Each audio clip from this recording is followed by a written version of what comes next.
బాలీవుడ్ ఖాన్ త్రయంలో సల్మాన్ గమ్యం మారుతోంది. మెల్లిగా సౌత్ లో మార్కెట్ పెంచుకునేందుకు అడుగులు వేస్తున్నాడు.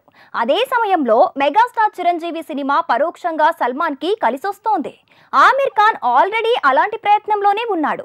ఎటొచ్చి కింగ్ ఖాన్ షారుఖ్ మాత్రం వెనుకబడ్డాడు. సల్మాన్ అంతిమ్ మూవీ ప్రమోషన్ కి హైదరాబాద్ లో ల్యాండ్ అయ్యాడు. బిర్యానీ టేస్ట్ చేశానన్నాడు. పనిలో పనిగా మెగాస్టార్ చిరంజీవి మూవీలో తను గెస్ట్ రోల్ వేస్తున్నా అని తేల్చాడు. అంతే దెబ్బకు తెలుగు ఆడియన్స్ కి, ముఖ్యంగా మెగా అభిమానులకు అంతిమ్ మూవీ లోకల్ సినిమాగా మారిపోయింది. గతంలో దబాంగ్ 3 టైంలో కూడా సౌత్ మీద స్పెషల్ ఫోకస్ చేశాడు సల్మాన్. దబాంగ్ 3 నుంచే సల్మాన్ సౌత్ మార్కెట్ మీద కన్నేశాడన్నారు. దబాంగ్ తెలుగు తమిళ వర్షన్ లో రిలీజే కాదు, ప్రమోషన్ కూడా అక్కడ ఇలానే చేశారు. ఇప్పుడు ఏకంగా mega star Chiranjeevi movie God father లో స్పెషల్ రోల్ వేయబోతున్నాడు. అలా మరింతగా తెలుగు ప్రేక్షకులకు దగ్గరవ్వబోతున్నాడు.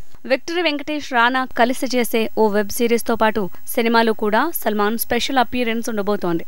ఇలా చూస్తే దబాంగ్ 3 అంతింతో సౌత్ మార్కెట్ లో పాతుకుపోయేందుకు ప్రయత్నిస్తున్న సల్మాన్ కి మరో రకంగా సదరన్ ఆఫర్స్ కలిసొచ్చేలా ఉన్నాయి. సల్మాన్ తర్వాత అమీర్ ఖాన్ కూడా సౌత్ వైపే కన్నేశాడు. గతంలో ధూమ్ 3, ఆ తర్వాత దంగల్ తో తెలుగు తమిళ్లో సందడి చేసిన అమీర్ ఆ తర్వాత థగ్స్ ఆఫ్ హిందుస్థాన్ ప్రమోషన్ కోసం తెలుగు తమిళ్ నేర్చుకున్నాడు. ప్రోమో కోసం తెలుగు తమిళ్లో సొంతంగా మాట్లాడి దక్షిణాది జనానికి దగ్గరయ్యేందుకు ప్రయత్నించాడు. అమీర్ ఖాన్ ప్రెజెంట్ లాల్ సింగ్ చడ్డా చేస్తున్నాడు. ఆ సినిమాను సౌత్ లో రిలీజ్ చేసేందుకు సదరన్ స్టార్ ని తీసుకున్నారనే వాదన ఉంది. ఏదేమైనా నాగ చైతన్య ఇందులో స్పెషల్ రోల్ వేస్తున్నాడు. సో అమీర్ ఖాన్, సల్మాన్ ఖాన్ ఇద్దరు సౌత్ మార్కెట్ మీద కమాండ్ పెంచుకోవడంతో స్పీడ్ పెంచాడు. ఎటొచ్చి షారూఖ్ ఖాన్ మాత్రమే వెనుకబడ్డాడు.